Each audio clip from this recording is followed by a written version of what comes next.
Question கவனிங்க. Uma wants to gain 15% profit on her sale of sugar.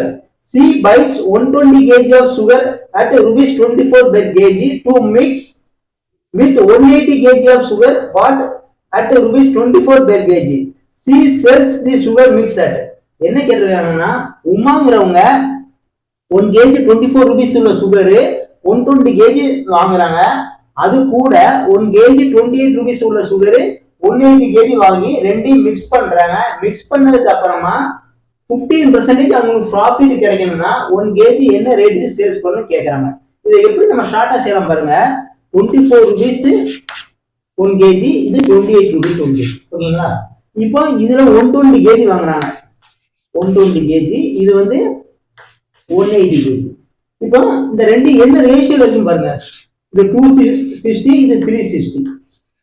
அப்போ 2:3ங்கிற ரேஷியோல இருக்கும். அப்போ 1 kg சுகர் நம்ம எடுத்துக்கிட்டோம்னா டோட்டல் 5 பார்ட்ல 3 பார்ட் 28 rupees உள்ளதும் 2 பார்ட் 24 rupees உள்ளதும் இருக்கும். ஸோ 28 rupeesல டோட்டல் 5 பார்ட் எடுத்துக்கிட்டோம்னா, ஸோ 5 பார்ட் வந்து 1 kg, அதாவது 1000 கிராம்னா ஒரு பார்ட் வந்து 200 கிராம் வரும். ஓகேங்களா? ஸோ அப்போ 3 பார்ட், அப்போ 600 கிராம் வரும். 28 rupeesல 100 கிராம் வந்து 2 rupees 80 paise. அப்போ 600 கிராம் எவ்வளோ பார்த்தீங்கன்னா 6 2s are 12, 6 8s are ஒரு 48. ஸோ 16.8 இதோட காஸ்ட் பிரைஸ். அடுத்தது 24 rupees உள்ளது 400 கிராம்.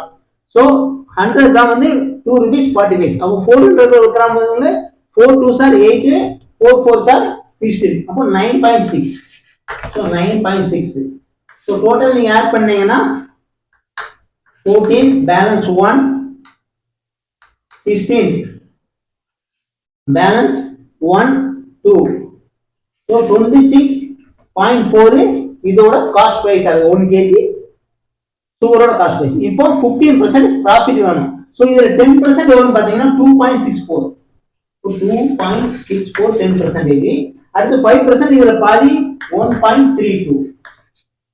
ஸோ இதெல்லாம் ஆட் பண்ணீங்கன்னா 4 + 2 6, 13 பேலன்ஸ் 1 வரும். ஸோ 6 + 2 8, 9 9 + 1 10. இது 2 பேலன்ஸ் நம்பர் 1 இருக்கு 30. ஸோ 30 rupees 36 பைசைக்கு 1 kg சேல்ஸ் பண்ணாங்கன்னா அவங்களுக்கு 15% ப்ராஃபிட் கிடைக்கும். நம்ம வீடியோ பிடிச்சிருந்தா ஃப்ரெண்ட்ஸுக்கு ஷேர் பண்ணுங்க, நம்ம சேனலை சப்ஸ்கிரைப் பண்ணுங்க, இந்த வீடியோக்கு ஒரு லைக் பண்ணுங்க. தேங்க்யூ.